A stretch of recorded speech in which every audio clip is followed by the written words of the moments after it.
of the prepared speeches. Today, we have speaker Chandra, who's going to give his manual speech number 4, How to Save.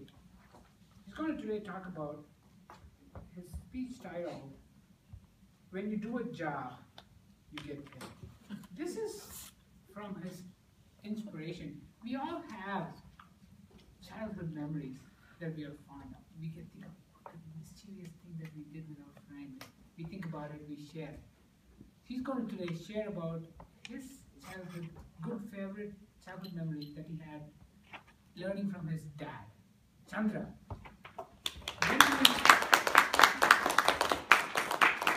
When you do a job, you get paid.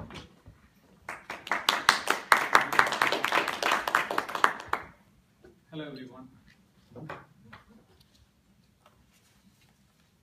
Don't you all wish you could take a single childhood memory and put it into a bubble and live inside it forever? Well, I do. Last week, me and my wife camped at Joshua Tree National Park. We were having a casual conversation and she asked me to share some childhood memory which I never told her. I gave her a wooden face. I thought I told her everything from my childhood days until the day I met her.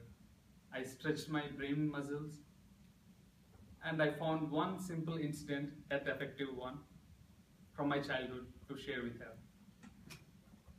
Here it goes. I was about 9 years old. I remember this particular trip to my farm on a hot summer day at my village. It was during holidays. On that day, I became an early bird all of a sudden. Reason being, the previous night, my dad came to me and said, you have a job to do at the farm and you'll be paid for that. He said like this, when you do your job, you get paid. This thing is resonating in my mind like a stretched string from the moment he said it to me. I was so eager, energetic, and enthusiastic. Since it was very early in the day and I'm from a very small village, I can hear the roosters crowing, the pigeons cooing, and people doing various chores. My dad took his bicycle and I sat on the back side of the carriage comfortably and we were heading towards our farm.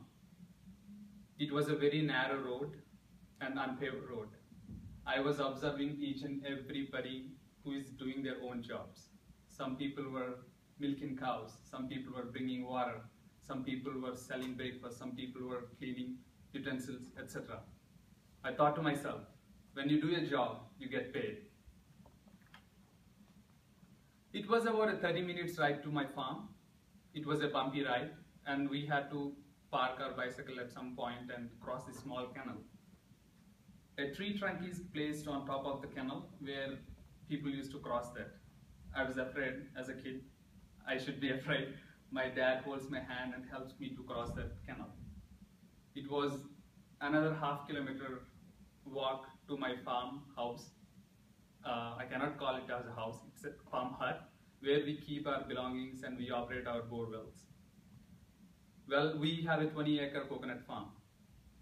The bore well which I was talking about, we used to irrigate the 20-acre coconut farm.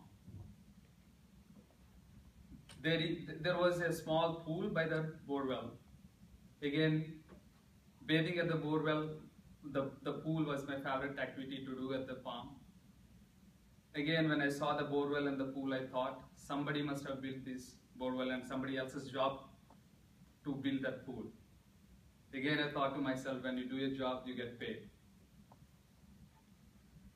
I went and sat comfortably on this shallow pool looking at the sky, and it was so hot that day, my heart desired a drizzle. I was thinking about the job I was going to get and what the payment but my dad's going to give to me.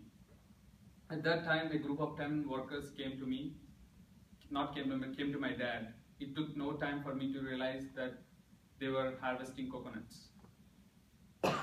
In that group of 10 people, everybody had a definite task. Someone climbs, someone collects, someone categorizes, and everybody has a definite job. And I was just watching, I had a small share over there, I was just watching them doing it. I'm still waiting for the task my dad's going to give me. It was about noon time. The sun was so hot that day you can bake a cake on the sand. That particular afternoon, I remember the lunch, the goat keepers at the farm offered me the lunch.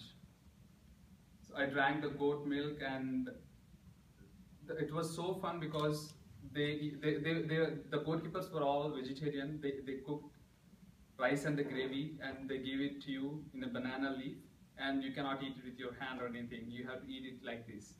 I still remember that moment. The food melted in my mouth.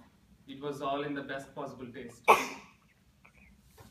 Post lunch, everyone gathered and coconuts were all piled up, and they peeled the coconut skin and they started counting. At that time, my dad came to me and gave this jute thread to me.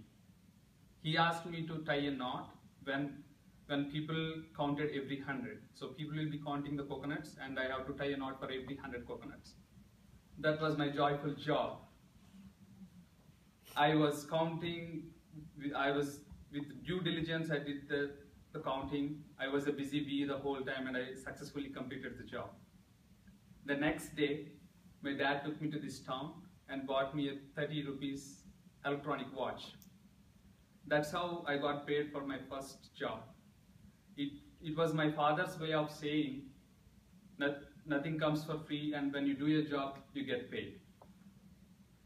I'd like to conclude my speech with a simple quote from Julian Barnes.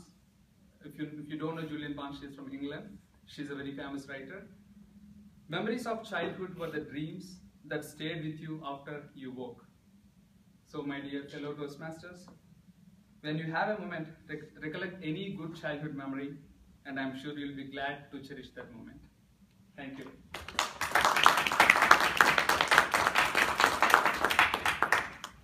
Thank you, Chandra, for that very pleasant speech. We can go back to our childhood. Please give everyone, please take a minute to give feedback to Chandra first.